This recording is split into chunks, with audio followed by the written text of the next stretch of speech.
Esta é a história do dia da Rádio Observador. Quanto custa garantir que nenhum pensionista ganhe menos de 820 euros em 2028? E é sustentável?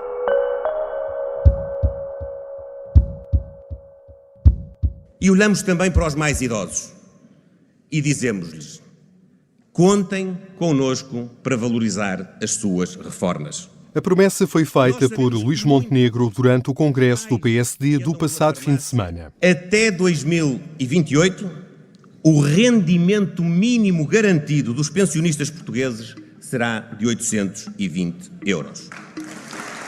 O líder da bancada parlamentar do PSD, Joaquim Miranda Sarmento, acrescenta que no próximo ano esta prestação deve custar aos cofres do Estado cerca de 300 milhões de euros.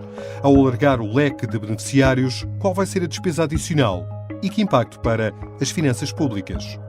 Nos próximos minutos vou conversar com Jorge Bravo. É professor de Economia e Finanças na Universidade Nova de Lisboa, especialista na área da Segurança Social. Eu sou o Miguel Videira e esta é a história do dia de terça-feira, 28 de novembro.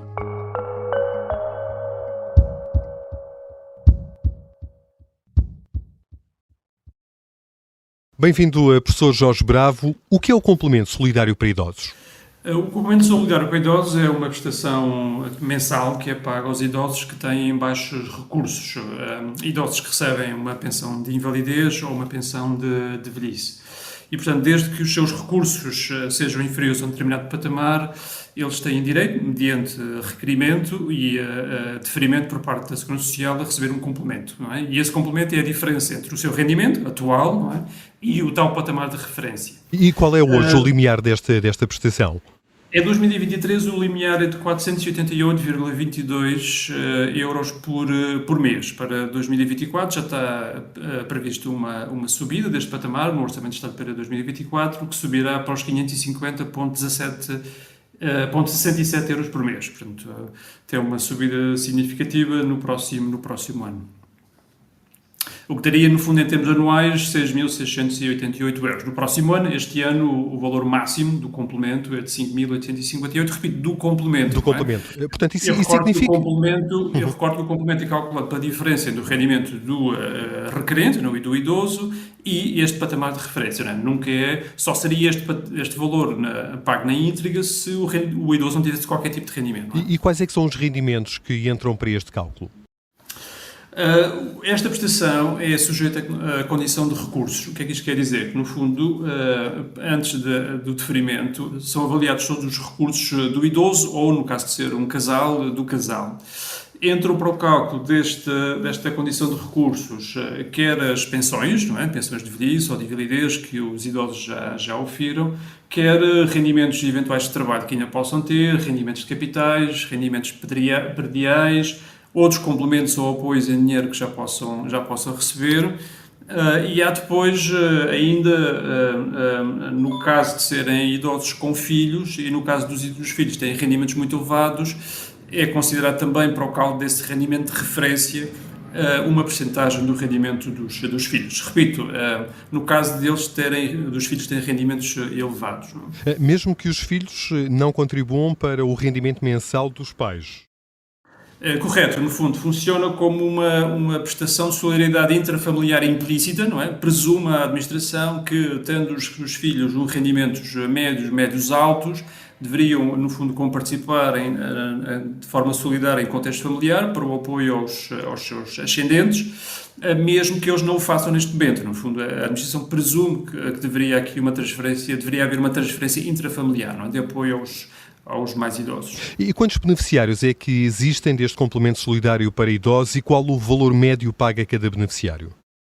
O número de beneficiários vai oscilando, não é? Porque no fundo, o número de beneficiários depende, em primeiro lugar, do requerimento, não é? Não é uma prestação de atribuição automática. E, portanto, depende do cumprimento das condições que referimos anteriormente, da tal condição de recursos. Neste momento estima-se que haja entre 170 a 180 mil. Portanto, vai variando, até porque, obviamente, o pagamento da prestação cessa, por exemplo, após o falecimento do beneficiário. Quanto aos valores médios, eles não são conhecidos, pelo menos não tenho conhecimento do valor médio neste momento, mas, enfim, são valores que não são muito significativos. Repito, eles correspondem à diferença entre o rendimento de referência dos tais 488,22 euros por mês máximo este ano e aquilo que são as pensões ou outros rendimentos que o idoso já tem e, portanto, normalmente são valores que ficam abaixo dos 200 euros por mês. Admito que muitos saltem já a questionar-nos sobre as contas para financiar estas medidas. Nós temos as contas feitas e vamos apresentá-las com detalhe. Acreditem. Ora, o presidente do PSD manifestou este fim de semana a intenção de subir esse limiar do complemento solidário para idosos por forma a garantir que nenhum idoso ganhe menos de 820 euros em 2028. Tem ideia qual é a despesa associada a esta medida? É muito difícil de quantificar, mano. O que nós podemos antecipar é que, obviamente, ao aumentar o limiar de referência, um número maior de idosos pensionistas teriam acesso à prestação, não é? Mas, repito, teriam acesso à prestação, mas teriam que a solicitar, não é? E, tendo que a solicitar, teriam que, obviamente, ser objeto de verificação da condição de recursos. Mas é expectável, no fundo, e penso que essa também é a intenção da medida, não é? Ao aumentar o valor de referência, aumentar a cobertura, ou seja, ter um maior número de idosos a receber a prestação, e isso, obviamente, enfim, creio que faz sentido do ponto de vista do combate à pobreza. Sabe-se que os idosos são um dos grupos mais vulneráveis em Portugal, ainda hoje foram conhecidas as estatísticas em relação aos indicadores de pobreza, que se estão a deteriorar, mas é expectável que aumente a cobertura e o número de beneficiários, e também aumenta o valor médio a pagar, não é? Porque o limiar dos rendimentos atuais para este patamar de referência também aumentaria. É muito difícil, eu não tenho acesso a essas estatísticas, só a administração é que poderia, cruzando o número de idosos que estariam em condições de solicitar e que o fariam efetivamente, e depois a verificação da condição de recursos, é que poderiam fazer uma estimativa mais rigorosa daquilo que seria o encargo com a medida. Mas creio que, no fundo, isto corresponderá sempre a uma escolha pública, não é? No fundo, alocar uma fatia maior da despesa pública ao combate à pobreza e, em particular, aqui é um grupo de pessoas particularmente vulneráveis, que são os idosos. Eu creio que, ao fazê-lo através do complemento solidário para idosos, é uma medida que é contida nos seus impactos orçamentais. No fundo, se fosse um aumento generalizado das pensões, por exemplo, das pensões mínimas, contributivas ou não contributivas, isso teria, obviamente, um impacto de despesa muito superior, porque aí já seria um acesso generalizado à prestação e não seria sujeito à condição de recurso e, portanto, com certeza teria um impacto financeiro muito maior do que sendo feito através do complemento solidário para idosos. Já voltamos à conversa com Jorge Bravo, é especialista em Segurança Social. Vamos olhar, e já aqui o prometemos, para outra proposta conhecida também esta semana e que pretende subir de igual modo o rendimento mínimo dos mais velhos. O caminho sugerido é, no entanto, diferente.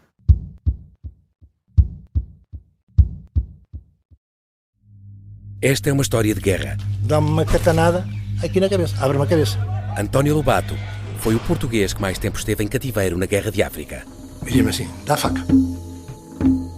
E eu dizia, vem buscá-la. O Sargento na Cela 7 é uma série para ouvir em 6 episódios que faz parte dos Podcast Plus do Observador. É narrado por mim, Pepe Rapazote, e tem banda sonora original de Noiserve. Os Podcast Plus do Observador têm o apoio da Onda Automóveis. Estamos de regresso à conversa com Jorge Bravo, especialista na área da Segurança Social. Sr. Professor, esta segunda-feira o Chega anunciou uma proposta que visa aumentar o valor das pensões mínimas também para este limiar, para este valor de 820 euros. Nós temos que tentar perceber aqui se estamos de acordo em criar efetivamente um compromisso à direita, que provavelmente será a maioria nesta Assembleia, para que em 4 anos haja efetivamente uma pensão mínima, e não só para os que recebem o complemento de solidariedade para idosos, mas para todos. Representa, segundo contas do Chega, um encargo anual de 7,5 a 9 mil milhões de euros. Parece-lhe sustentável? Creio que dificilmente, olhando para o quadro das finanças públicas portuguesas, podemos considerar que um aumento da despesa permanente de 7.500 a 9 mil milhões de euros seja irrelevante dos impactos orçamentais. Parece-me claramente que neste momento não temos condições de acomodar esse aumento de despesa. Eu recordo, no fundo, aumentar todas as pensões mínimas significa aumentar as pensões mínimas contributivas, não é? De um patamar que hoje anda ligeiramente acima dos 400 euros, não é? Para 820, portanto é um salto bastante significativo, mas mais ainda aumentar o valor mínimo das pensões não contributivas, que essas ainda são mais baixas, portanto elas estão algumas na casa dos 250, 260 euros e, portanto, houver um salto enorme do ponto de vista da despesa, não é?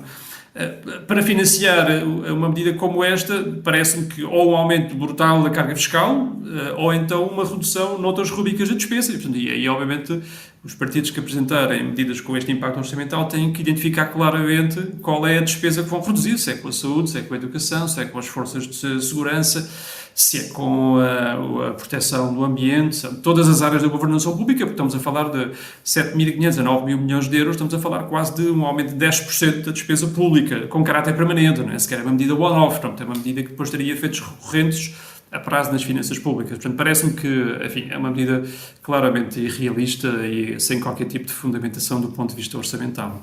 Há um grupo de trabalho criado para analisar precisamente a sustentabilidade da segurança social. É um tema sobre o qual o Sr. Professor também se debruça. Em que ponto estamos? O que devem esperar, particularmente, as gerações mais novas?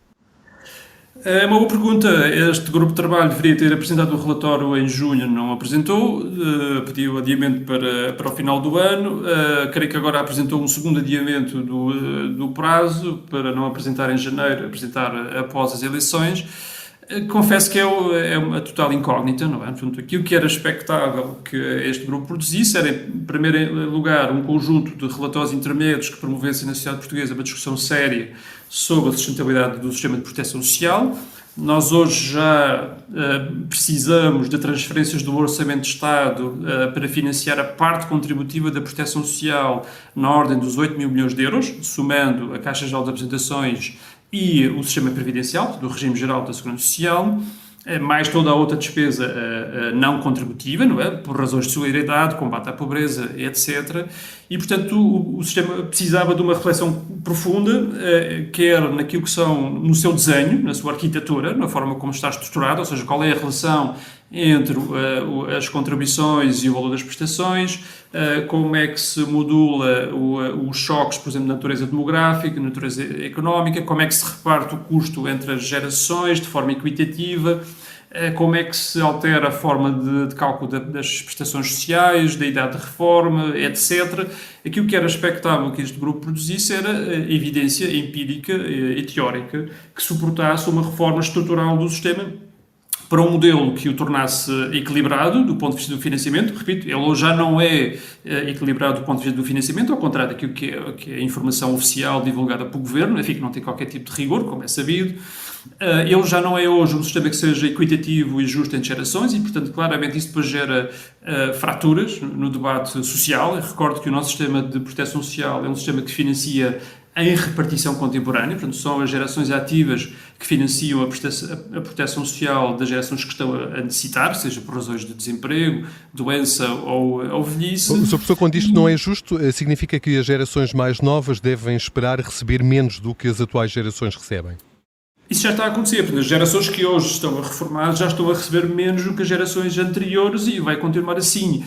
Desde logo por um conjunto de alterações que foram introduzidas na reforma de 2007, não é? Do então Ministro Vieira da Silva, não é? Desde logo, por exemplo, no cálculo da pensão de velhice, com a consideração de toda a carreira contributiva e por essa razão as pensões iniciais, por exemplo, só para dar um exemplo, vão ser substancialmente inferiores àquelas que seriam se resultassem das regras anteriores. E também porque, no fundo, o sistema tem vindo a ser revisto periodicamente, nunca de forma racional, sempre para, no fundo, tentar tapar buracos orçamentais. Enfim, a última intervenção significativa ocorreu durante o período da Troika, não é? E ocorreu porque a Troika, quando chegou cá e olhou para os relatórios oficiais, viu que os relatórios oficiais tinham sido divulgados pelo governo dos engenheiros da ESO, que não tinham qualquer correspondência com a realidade e, portanto, tiveram que intervir de forma muito gravosa, como é sabido, não é? Enfim, toda a intervenção no programa de assistência foi muito gravosa, imposta. E, portanto, sempre que há alterações no sistema, é sempre no sentido de reduzir a generosidade para as gerações futuras e aumentar o seu esforço contributivo. E, portanto, neste momento, perante os desequilíbrios demográficos que o país tem, não é? Nós temos hoje um rácio entre o número de contribuintes e o número de beneficiários altamente desequilibrado, não é? Face àquilo que seria desejável. Temos uma economia que tem um crescimento medíocre, não é? Nos últimos 20, 25 anos o crescimento é medíocre. A produtividade do trabalho, idem. Portanto, não há milagres. Portanto, num sistema que se financia essencialmente com base na massa salarial, se os salários não crescem, porque a economia não cresce, se a demografia ainda por cima é adversa, não há milagres. E, portanto, o sistema já depende e vai depender crescentemente das transferências do Orçamento de Estado. E aqui o Orçamento de Estado tem limites, não é? Portanto, aquilo que as finanças públicas podem transferir para a proteção social tem limites, a menos que a sociedade escolha alocar cada vez mais dinheiro à proteção social, deixando à margem as outras áreas da governação, não é? A saúde, a educação e etc., não é? Que sabe, são também áreas muito importantes e que também são afetadas, por exemplo, pelo envelhecimento. Veja-se, por exemplo, o que está a acontecer na área da saúde, não é? E, portanto, essa revisão periódica do sistema, sempre, no fundo, com impacto negativo para as gerações de futuros beneficiários, obviamente cria uma desconfiança em relação ao contrato social, não é? Cria uma fratura, não é? E é por isso que nós, enfim, fazemos inquéritos de opinião e escutamos os mais jovens e a esmagadora maioria não se revê neste modelo de financiamento da proteção social, o que é obviamente altamente perigoso, não é?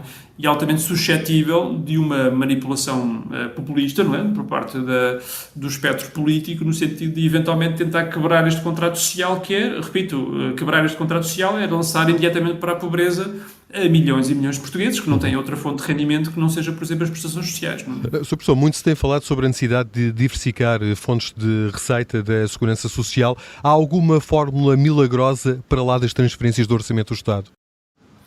Não há aqui fórmulas milagrosas. Portanto, o que está a acontecer já há muitos anos é o Estado, para cobrir os déficits de autofinanciamento da CGA e do regime geral, transfere verbas do Orçamento de Estado, não é?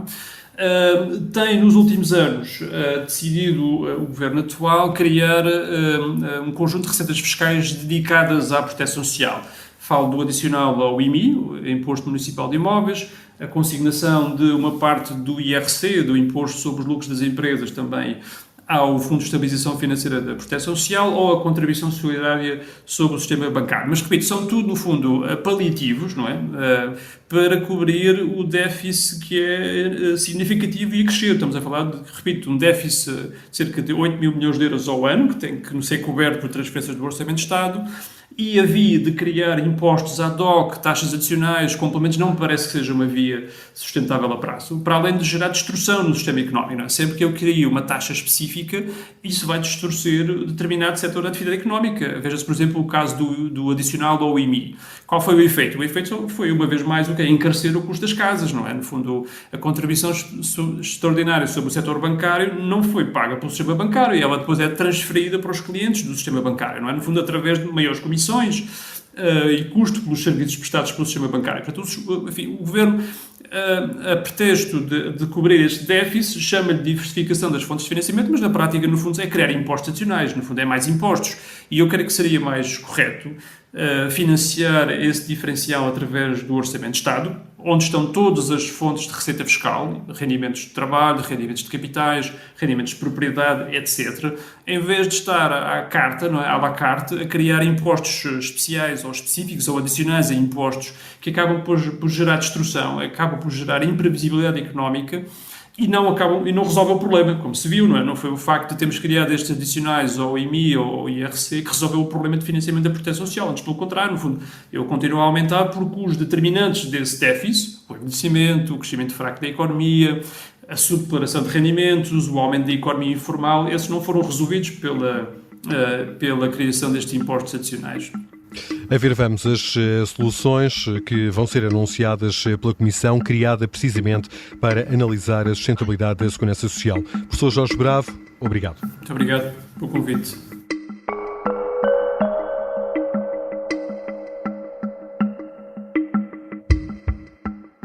Jorge Bravo é professor de Economia e Finanças na Universidade Nova de Lisboa, especialista na área da Segurança Social, com vários trabalhos de investigação publicados.